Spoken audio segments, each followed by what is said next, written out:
compte. Marie Lervaux est autour de la table. C'est notre spécialiste en ressources humaines. Salut, Marie. Salut, ça va bien? Oui, ça va bien. Toi, Oui, moi, Tu t'as entendu un peu ou... Ouais. un peu, écoute, OK. ouais, c'est ça. T'as-tu déjà vécu un enlèvement, toi? Non. Non.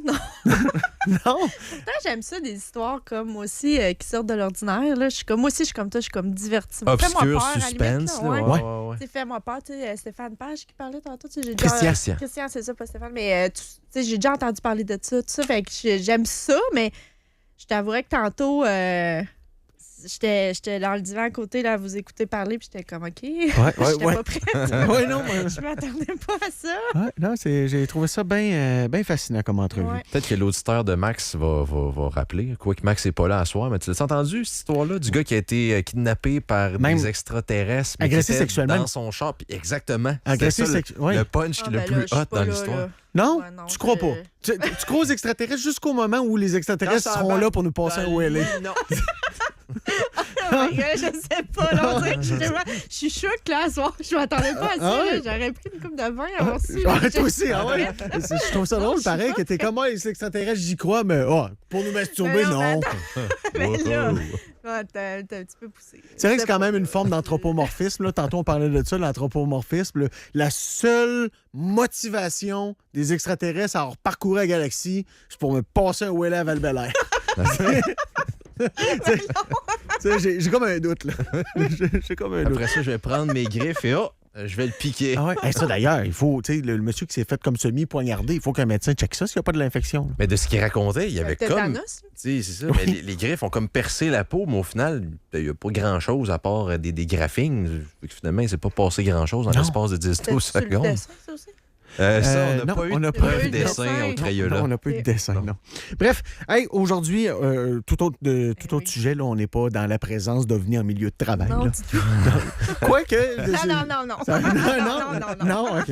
On va pas là. J'allais ouvrir la porte. Ouais, c'est ça, non. Ferme la porte, là, puis- Hey, avant qu'on se lance dans ton sujet, je veux te faire part d'un sujet sur lequel je suis tombé. C'est une étude française qui vraiment m'a marqué, qui montre à quel point les femmes, particulièrement en milieu de travail, prennent jusqu'à 2 fois plus d'antidépresseurs que les hommes. C'est quand même une étude majeure qui a été faite. Là. On dit, regarde, je vais te le lire, sur 31 millions d'actifs en France, 1,5 million ont une maladie psychiatrique diagnostiquée et 1,9 million prennent un médicament psychiatrique sans affection longue durée ni hospitalisation, donc des antidépresseurs.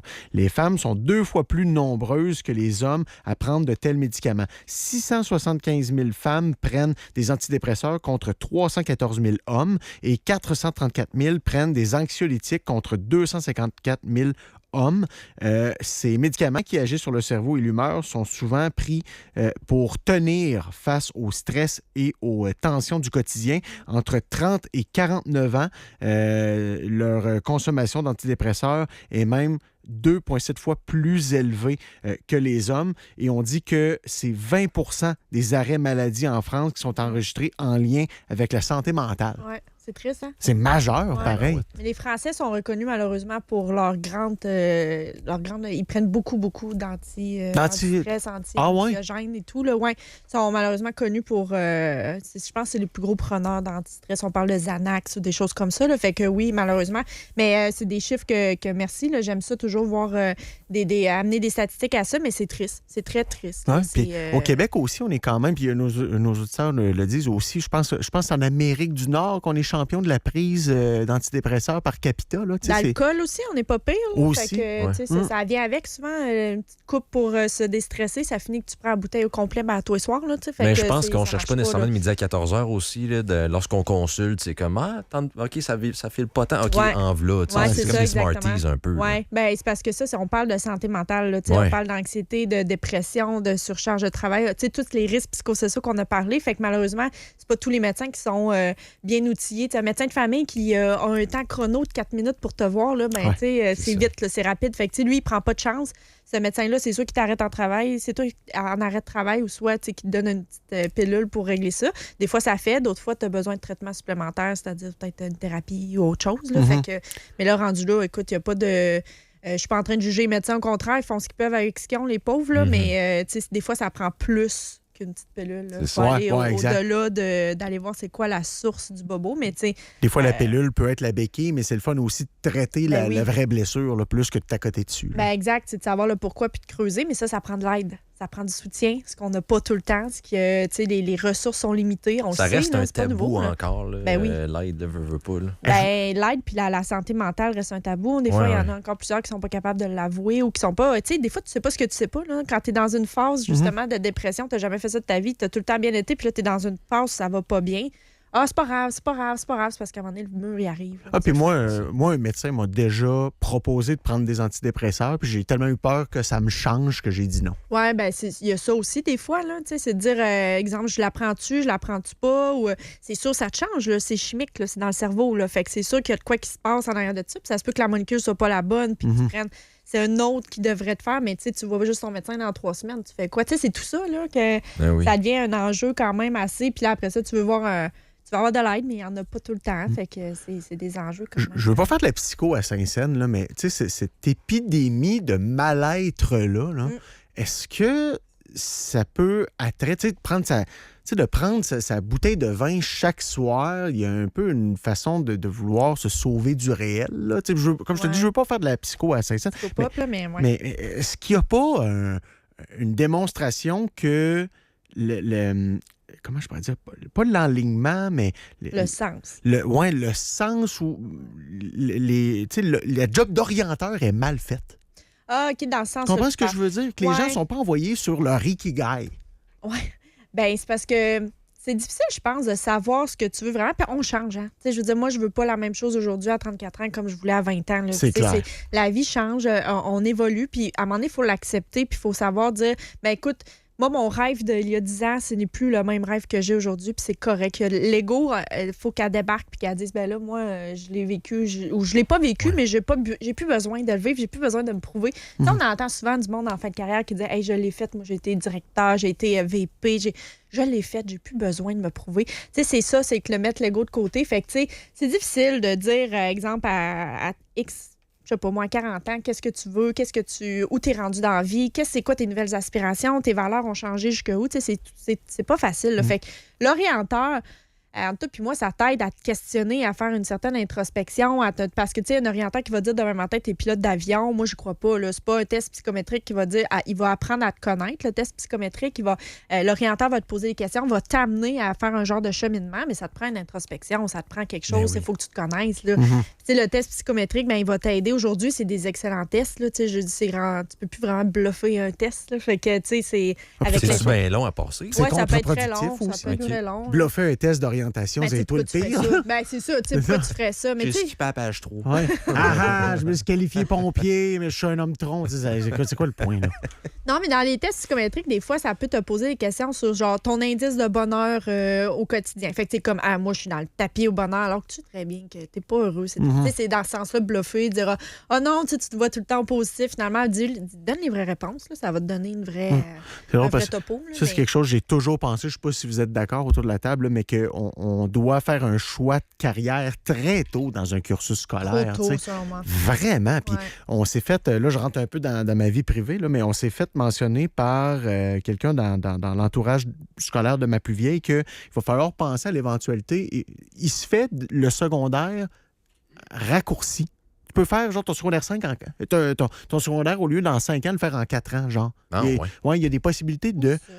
Au Québec? Oui, au Québec. Il y a des endroits où tu peux faire ça plus vite. Puis je me disais, mais c'est un cadeau empoisonné, cette affaire-là. Ouais. C'est un cadeau empoisonné parce que ça fait que tu te retrouves devant un choix de carrière encore plus tôt que ce que, pour moi, est déjà trop tôt. Oui, tu t'es comme lâché vite dans le marché d'adultes. Le cégep, le secondaire, t'es encore un petit peu couvert. Là. Puis là, le cégep, c'est comme...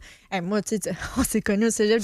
Mais c'est un reality check. Tu comprends pas la game. Nous, je suivais pas. Là. Le chaos, là. Moi, c'était le chaos, là, pour moi. Là. Fait que, tu sais, j'étais vieille, j'étais un bébé d'Aou, là. Fait que, tu sais, moi, j'avais comme sauté une année, tout. Fait que moi, j'avais comme 18, 19 ans au cégep. J'étais comme. Moi aussi, j'étais un bébé du Moilou. Fait que, tu sais, il y en a qui avaient 17 ans, 16 ans. Il y en a qui arrivent jeunes au cégep, là. Fait que, tu sais, j'imagine même pas. Moi, j'étais un peu plus vieille en plus. Fait que, non, je pense que t'es jeune, effectivement. Mais c'est là, je pense que.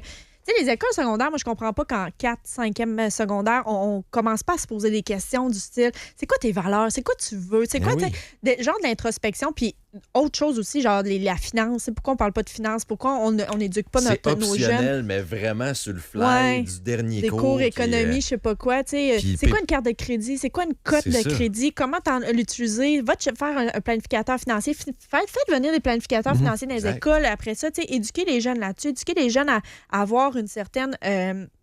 bienveillance, puis empathie, puis genre se connaître, puis c'est correct d'avoir des émotions. Tu sais, rentrer là-dedans. Là, parce que c'est souvent au 5e secondaire. Moi, ça a été mon cas, je sais pas vous autres, là, mais nous, c'était le PPO, le cours de PPO, puis c'était comme 2 cours dans le cycle de 10, puis voici plusieurs jobs, pige dans le lac. C'est quoi PPO? Ça veut dire quoi l'acronyme? C'était profil orientation, quelque chose de même. Je me souviens pas c'était quoi. Profil professionnel orientation. Ouais, quelque chose de même. C'était comme un cours nouveau, puis c'est le prof d'histoire zéro calé là-dedans qui te donne le cours parce que ça lui donne un peu plus, j'imagine, son chèque de paye. Ouais. Puis on te pousse là-dedans, mais tu sais, avant ça, secondaire 4, secondaire 3, il n'y a aucune transition qui te mène vers ça.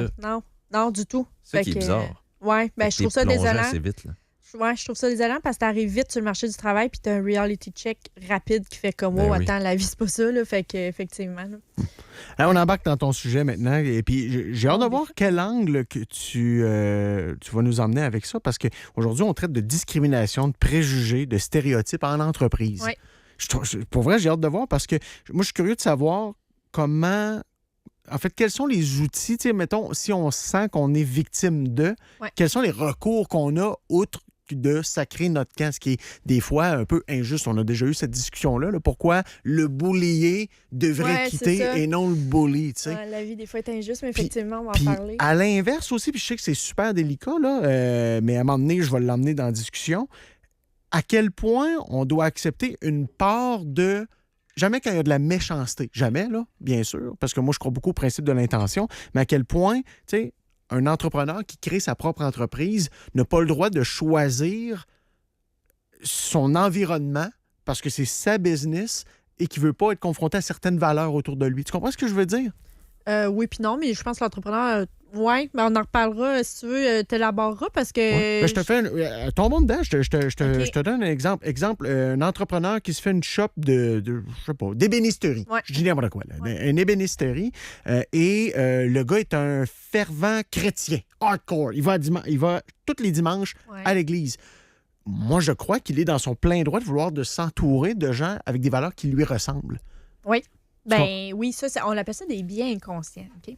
Un bien inconscient, là, dans le fond, je vais vous donner la description. Là, c'est un raccourci. C'est un shortcut mental là, que ça fait. Là. C'est un raccourci mental qui fait que tu vas avoir automatiquement puis involontairement des évaluations rapides des personnes. Fait que, tu sais, ça, c'est créer un bien inconscient. On en a tous. OK? Tout le monde a ça. C'est créé par ton éducation, la société, la famille dans laquelle tu nais. C'est dès le jour 1 que tu as la façon dont tu es façonné, la famille et tout, qui fait que tu as ces biens conscients-là. Okay? Chaque famille en a. Chaque personne en a, mais souvent, des fois, on peut retrouver les mêmes biais dans les mêmes familles, tout ça, mais sinon, chaque personne, c'est très propre à chaque personne. Puis ce que tu viens de me parler là, c'est un biais d'affinité. On va vouloir s'entourer de monde qui nous ressemble. Okay? C'est plus facile, c'est moins confrontant. Ouais, et ça me semble aussi, au premier regard, Marie, ça me semble plus productif parce que c'est une business, pas une maison des jeunes qu'on monte, là, c'est une business, fait qu'on vise une certaine productivité. Là. Ben oui, puis non, parce que quand tu t'entoures juste de personnes qui te ressemblent, qui ont les valeurs, c'est important. Okay? Définissons les valeurs, là, mais après ça, les idéaux, les façons de penser, la créativité, ressort beaucoup de la diversité.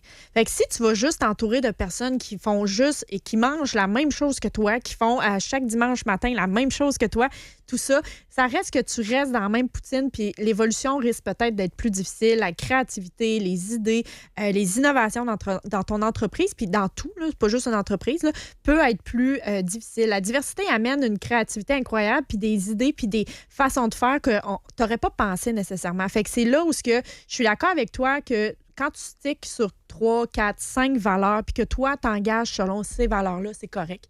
Parce que ça découle, c'est la culture d'entreprise. Moi, je pense que c'est ça qu'il faut que tu fasses au final. Il faut que tu t'entoures le monde qui ont les mêmes valeurs. Après ça, les objectifs sont bien établis, les attentes et tout. Peu importe le chemin que la personne va prendre, moi, je pense que rendu là, c'est de l'ouverture puis c'est de la diversité. Fait que, tu sais... Ça doit être ouvert aux idées nouvelles, ce que tu veux dire. Exactement. Les chocs de génération qui peuvent être inclus là-dedans aussi. Les chocs de génération, c'est de la diversité. Un jeune puis une personne qui s'en va à la retraite, c'est deux idées, on a déjà parlé, c'est des idéaux complètement différents. Ça, c'est de la diversité. Un homme et une femme, c'est de la diversité. Une personne immigrante, un Québécois pur laine, je veux dire, c'est de la... Puis un Québécois pur laine qui est né ici au Québec, c'est de la diversité. C'est là ce qu'on... Ça n'a pas besoin d'être... on parle pas nécessairement juste d'intersectionnalité. D'intersectionnalité, c'est d'avoir plusieurs différences ensemble. Là. Fait qu'exemple, une femme je sais pas moi, qui n'a pas d'éducation, puis qui de race noire, peu importe, ça c'est de l'intersectionnalité. C'est que la personne a plusieurs critères qui fait en sorte qu'elle est encore plus... comment je pourrais dire? Elle a encore plus de différence, si tu veux. Fait que ça peut la nuire, malheureusement, cette personne-là. Qui coche plus de cases dans le spectre, disons, de la diversité. Mais, exactement. Puis tu vois, la façon que tu l'emmènes en pointant homme, femme, vieux, pas vieux, je trouve que c'est une belle façon de l'emmener qui est quasiment, pourtant, c'est juste le gros bon sens, mais qui est rafraîchissante parce que, pour vrai, là, et tu le sais probablement, tu t'en doutes probablement, que sur le texto, quand on parle de diversité, étant donné qu'on est allé saucer dans les dernières années, avec quasiment, à l'inverse, une discrimination. Si tu ne fais pas partie de la diversité, on le vu à l'Université Laval pour plein d'affaires, tu es tassé du revers de la main. J'ai l'impression que cette extra sauce-là qui a été donnée en faveur, entre guillemets, de la diversité a nuit réellement à l'adoption de la diversité. Tu comprends ce que je veux dire? Oui, je comprends. Mais on l'a poussé aux extrêmes dans les derniers temps. Là. C'est ça qui arrive. La diversité, là, ramenons ça à la base. Là. Ça peut être juste entre hommes et femmes. C'est la différence. Là. C'est juste ça. Là. C'est ça. Ça peut être, comme on l'a dit tantôt, fait que ça n'a pas besoin. Poussons pas ça à l'extrême. C'est pas obligé. Là, ça nous prend notre femme non-binaire aux cheveux bleus. C'est ça. On parle un peu d'intersectionnalité qui est comme plusieurs identités d'une même personne puis qui se combinent puis qui crée des obstacles plus grands là, pour la personne. Fait que, comme mais c'est-tu des offres d'emploi, ça s'est comme calmé un peu à ce niveau-là parce que ces histoires-là, on en entendait parler peut-être il y a 1 an ou 2. Là. Ouais. Moi, en tout cas, j'en vois moins passer actuellement. Il y a le pH qui équilibré un peu plus. C'est calmé, puis on voit bien des entreprises aussi abandonner leur programme DEI. C'est ça, DEI, EDI, là, éthique. EDI, DEI, ça se dit aussi. Fait que c'est éthique, diversité, inclusion. Je voulais vous en parler parce que justement, dans les années, c'est hier, là, mais en 2020, 2021, 2022, c'était très la mode. Nous sommes inclusifs, nous sommes dans la diversité, venez chez nous. C'était très, très puissant. Puis moi, j'ai trouvé ça quand même bien. Je donnais de la formation beaucoup dans ces périodes-là parce que je pense que je trouvais ça rafraîchissant qu'on en parle, cet angle-là. C'est allé certaines entreprises sont allées à l'extrême. À un moment donné, c'était comme wow. Je trouvais ça intéressant de dire, OK, l'inclusion va jusque où? Est-ce que c'est vrai aussi dans les entreprises? C'est beau de dire que tu es inclusif jusqu'à quel point? Je suis inclusif, mais pas toi. C'est dans l'offre d'emploi. Oui, c'est ça. Puis ironiquement, alors qu'on veut le moins de racisme possible, jamais j'ai entendu parler autant de race que quand on est en lien justement avec la DEI ou EDI. Là, justement. C'est ça, c'est qu'on en parlait beaucoup. Effectivement, c'est qu'il y a eu un côté pervers à ça, un angle mort qui faisait que là, on en parlait tellement que c'était rendu à l'extrême, là, les non-binaires. Puis à un moment donné, tu étais comme, wow, attends, pourquoi on rentre autant là? Au final, ce qu'on veut, c'est des humains avec les mêmes valeurs. Là. Fait que c'est pas plus. C'est ça. Je pense que. C'est allé loin. Puis c'est Trump, ça a comme cassé un peu EDI depuis 1 an, quand Trump est rentré au pouvoir aux États-Unis. Lui, il a comme fait. C'est terminé chez nous. Il y a beaucoup d'entreprises qui ont reculé. On parle des grosses entreprises genre Walmart. Disney, McDo. Ça a été des grosses entreprises qui ont dit nous autres, c'est terminé l'EDI. Je savais pas que ces entreprises-là, ils avaient poussé ça. Il y en a d'autres à l'inverse qui ont dit nous autres, on les garde. Apple ont gardé, Starbucks, je crois aussi, ont gardé leur programme d'EDI. On dit, tant pis, nous autres, on fonce quand même. Fait que, il y a comme eu un gros clash aux États-Unis, puis on parle de ça, ça fait pas 1 an. Là. Non, c'est ça, c'est dans l'air du temps, là.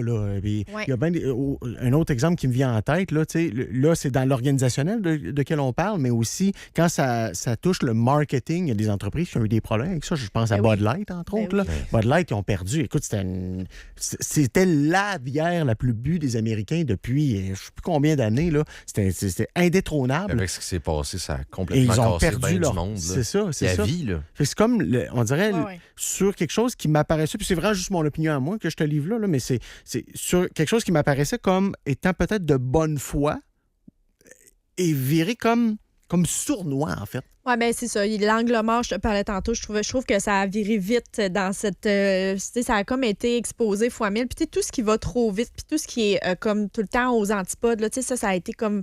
On en parlait. Puis alors que l'inclusion dans les milieux de travail, l'inclusion, ça peut juste être inclure des femmes sur des chantiers de construction, comme on a dit. Là, ça peut juste être ça. Là.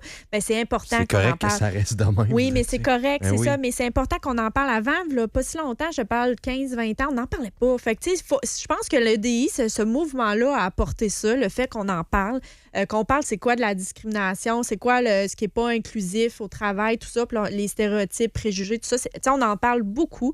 C'est super pour ça. Par contre, le côté, l'angle mort là-dedans, c'est que là, ça a tourné comme à l'extrême, puis là, que c'était rendu justement que ça a nuit à plusieurs campagnes parce qu'il y a des entreprises justement qui disaient nous autres, on est inclusif, tu te rendais compte que il n'y avait pas un noir dans l'entreprise. Là. C'était ça. Là. Aussi, c'est ça, le double discours. Attends, double standard. Il y a le double discours ou bien aussi hey, nous, on est tellement ouverts puis inclusifs que même si c'est pas ça notre marché, ben voici notre offre marketing là, est quelqu'un qui ne représente pas vraiment notre marché. Le monde font comme, c'est pas moi, ça. Oui, puis c'est ça. Puis à un moment donné, l'homme, le blanc classique, là, américain, style, là, c'était rendu que vous étiez comme pointé du doigt parce que t'avais pas de différence. Fait que tout le monde, ça a comme eu un écrit sur le texto, justement, que sur les 40 personnes qui ont fait l'entrevue, je sais pas comment il l'a su, mais il était le seul blanc pour travailler au fédéral. Mais c'est ça, des fois, là, il y a eu les quotas aussi, tu sais, on en a déjà parlé. Fait que là, à un moment donné, c'était comme de remplir des quotas en entreprise, puis pour l'inclusion. Mais là,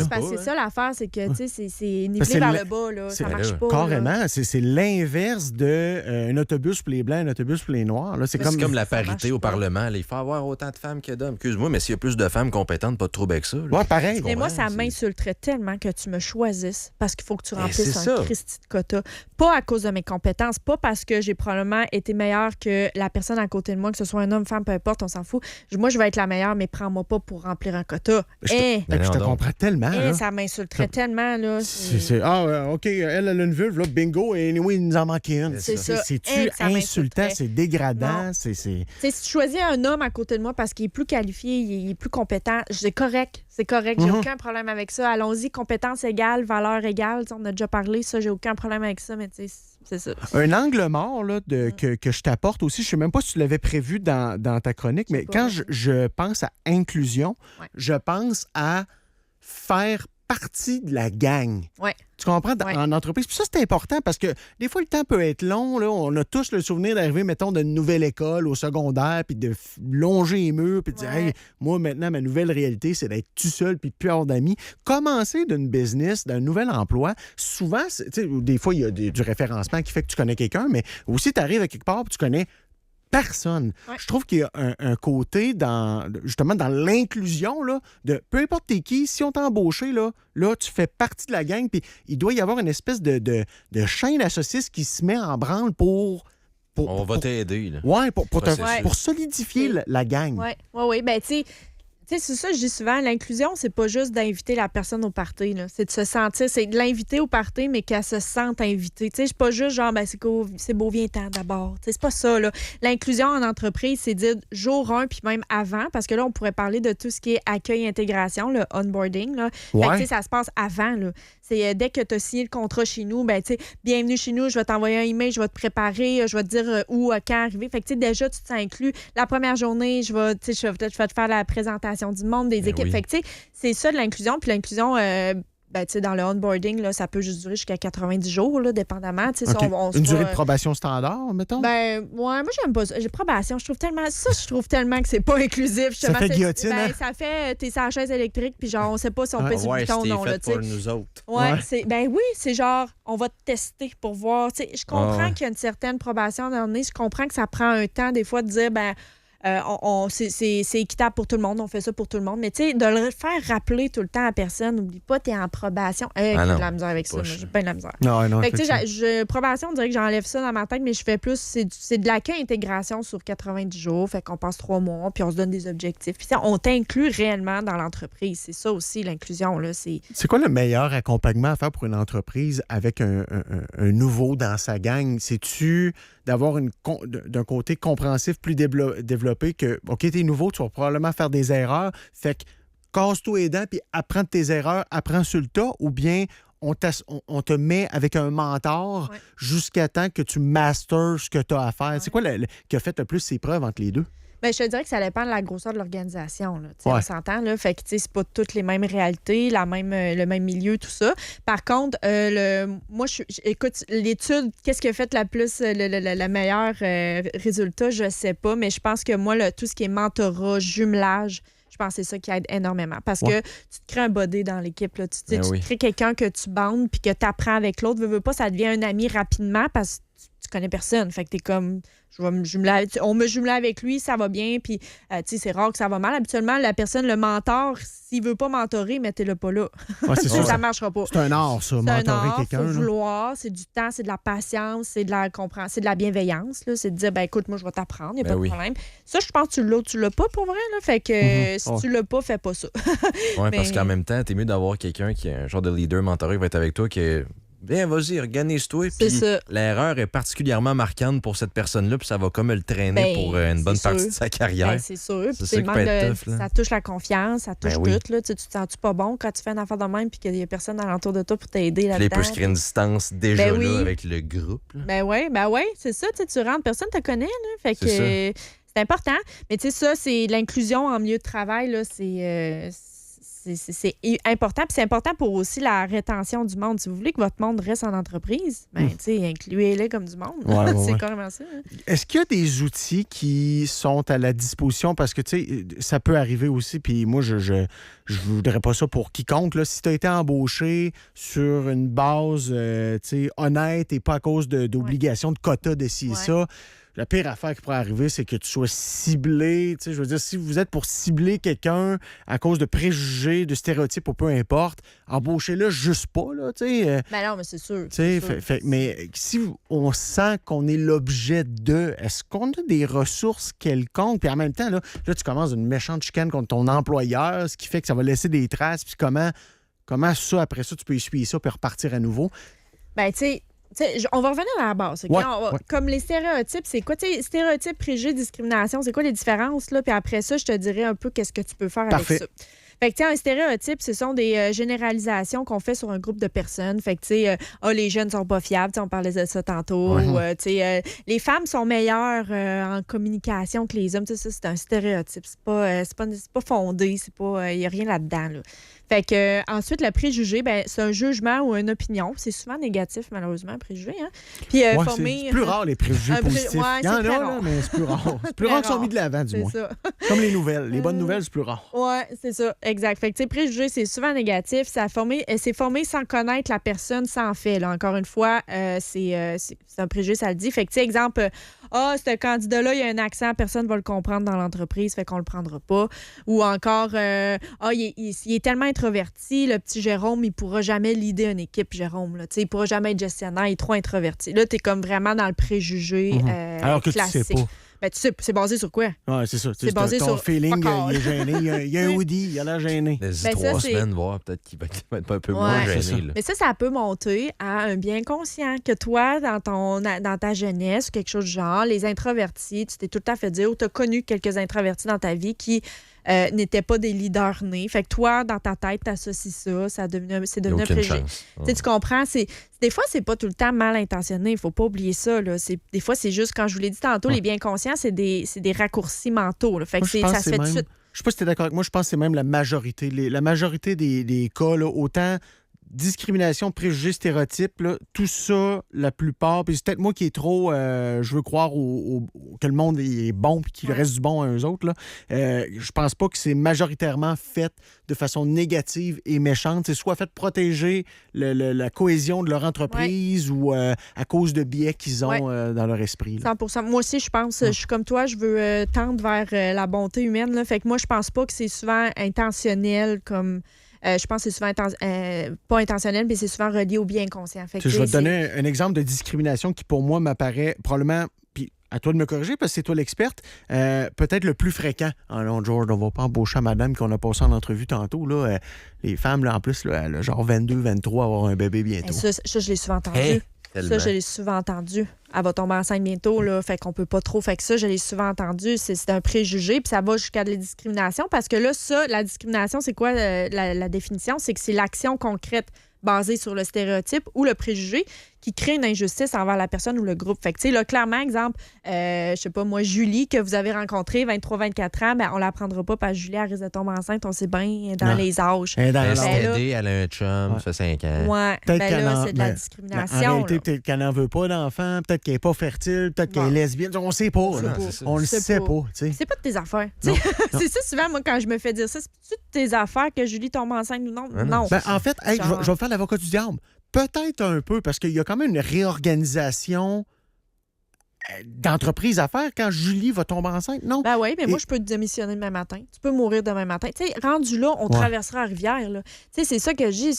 Julie, elle tombera peut-être jamais enceinte aussi. C'est dans son maudit droit. Fait qu'elle fera ce qu'elle veut, Julie. Puis rendu là, on gérera en temps et lieu. Je comprends que c'est pas mauvais, tu sais, que c'est pas tout le temps mal intentionné, puis je comprends que t'es comme, wow, attends, moi j'ai besoin de Julie, puis si elle s'en va 1 an en congé de maternité. C'est pas un plaidoyer pour les discriminateurs en passant. Non, mais tu sais, moi, je vais plaider pour ma paroisse. Hein, probablement que j'ai peut-être quelqu'un a déjà dit ça de moi, elle est jeune, elle va tomber enceinte, je sais pas, mais tu sais, rendu là, je me dis tout le temps, Caroline, moi, je peux donner ma démission demain matin, je peux mourir demain matin, on gérera rendu là, dans le sens que, tu sais.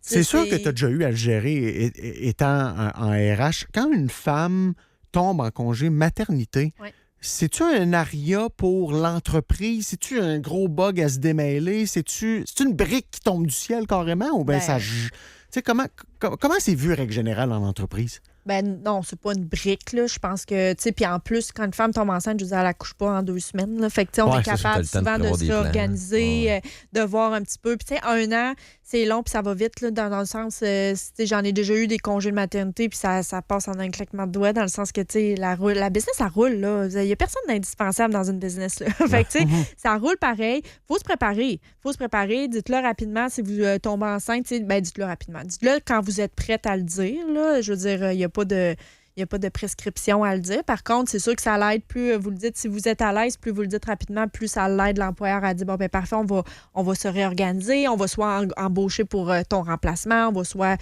pallier à l'interne, peu importe. Il y a plein de façons de faire. Il faut juste se préparer puis accepter le fait que, bon, je sais pas, moi, Julie risque d'être pas là soit 8 mois ou 12 mois, peu importe. Là, c'est pas plus grave que ça. Mettons que Julie, avant son entretien, là, son entrevue d'embauche, elle te demande conseil. Ouais, Marie, tu sais, moi, tu le sais, là, j'ai toujours rêvé d'avoir des enfants, puis je redoute qu'ils vont me poser la question. Tu me conseilles-tu d'être honnête sur mon désir de créer une famille?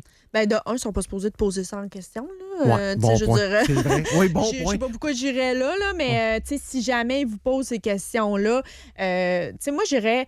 Moi, de un, je pense que je dirais à la personne, écoutez, je suis pas rendue là dans ma vie. Si jamais j'ai à tomber enceinte, je vous en parlerai, inquiétez-vous pas. C'est une relation de confiance qu'on va bâtir. Là. Je pense que être employé, salarié à une place, je vous fais confiance, vous me faites confiance. On va bâtir cette relation de confiance-là. Puis si j'ai à tomber enceinte ou que je prévois, sachez que je vous le dirai puis je serai transparente. Pour l'instant, ce n'est pas le cas. Ah, comme c'est une belle réponse. Je pense non, mais tu sais, vous avez le droit de des à fois votre jardin, mettez votre pied à terre, là, à un moment donné, c'est correct. Là, Non, parce que ça peut se faire subtilement. Là. Moi, je connais quelqu'un qui l'a vécu il n'y a pas longtemps, là, une histoire de discrimination. Une question, là, une petite question. Parce que là, la petite à la garderie, elle compte ça. Oh, OK.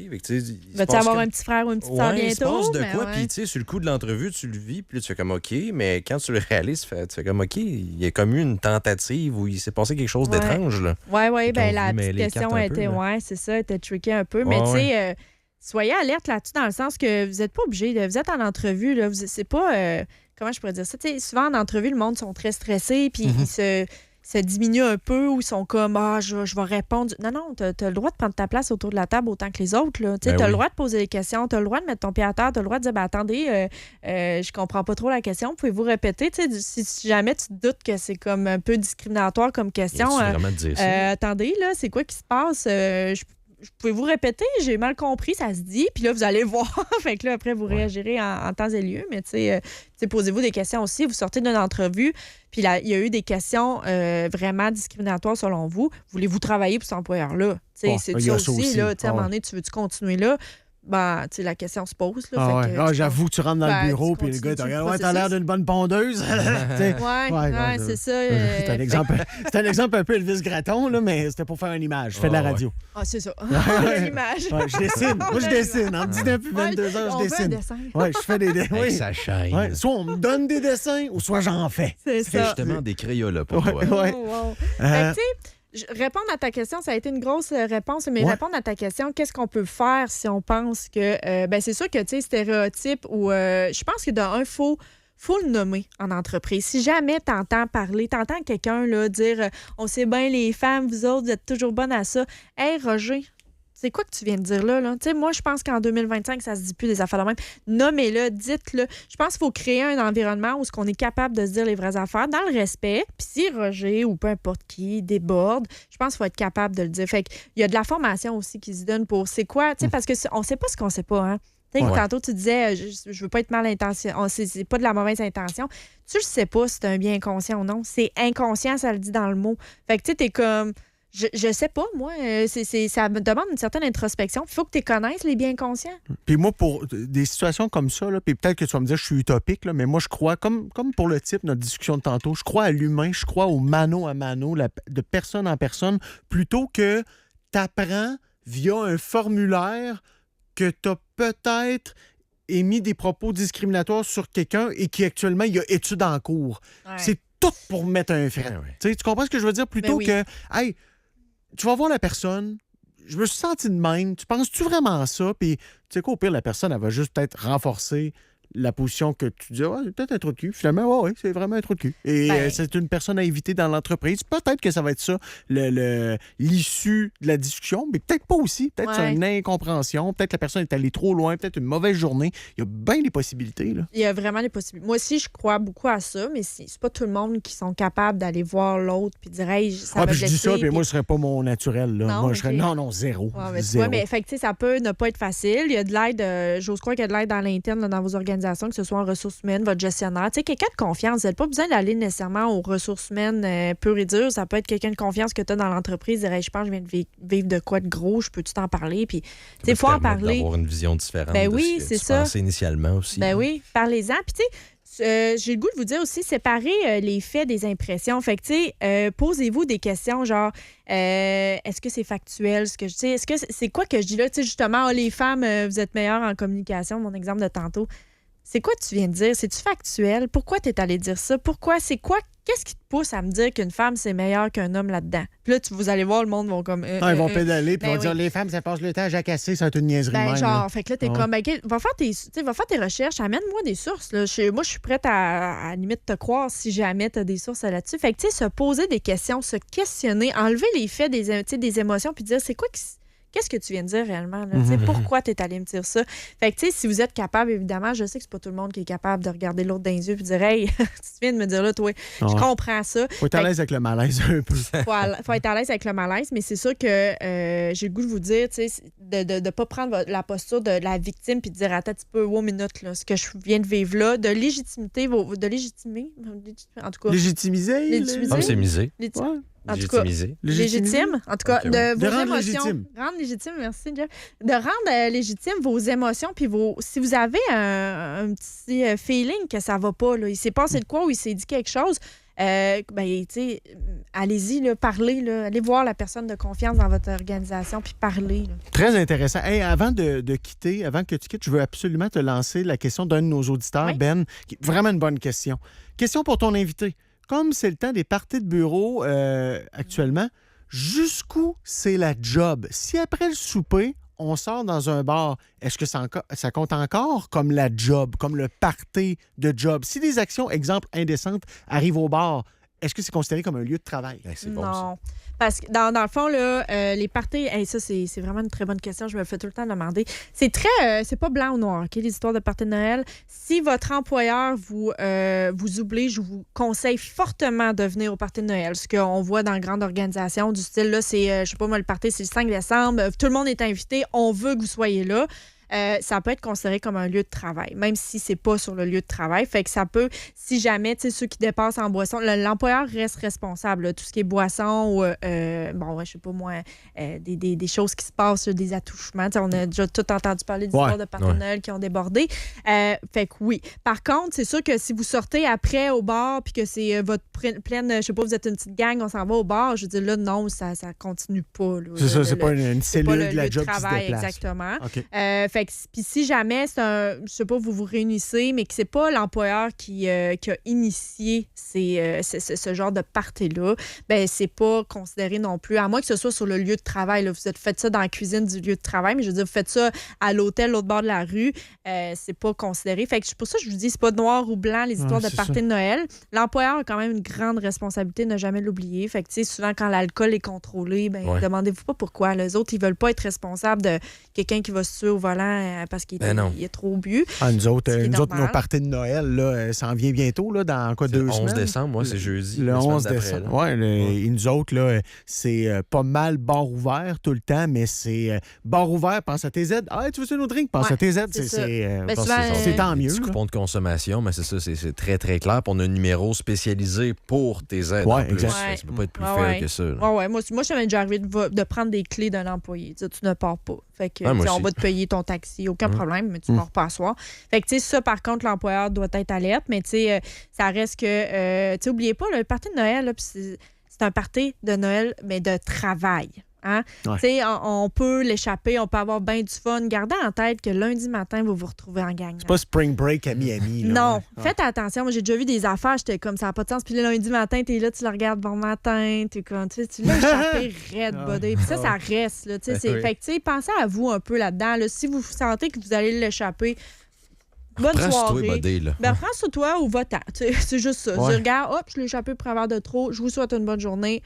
Parce que là, c'est ta crédibilité qui prend une Tes claque, teams, en quittant, est-ce que tes teams parties de bureau accompagnés ou pas accompagnés? Oh, ça dépend. Moi, je pense qu'encore une fois, ça dépend des valeurs de l'organisation. Si c'est une valeur familiale puis qu'on invite famille, tout ça, je pense que ça peut être bien. Si c'est un party, parce que des fois, il y a des gros parties où ils sont comme 500 employés. Quand tu viens accompagner, attends, c'est un job. Là, fait que, c'est ça. Ça dépend de l'organisation. C'est une petite PME puis on est très familial. C'est accompagné. C'est super cool aussi parce que des fois, c'est le fun de connaître conjoint-conjointe. Fait que, tu sais, je dirais que ça dépend de l'organisation. Là. OK.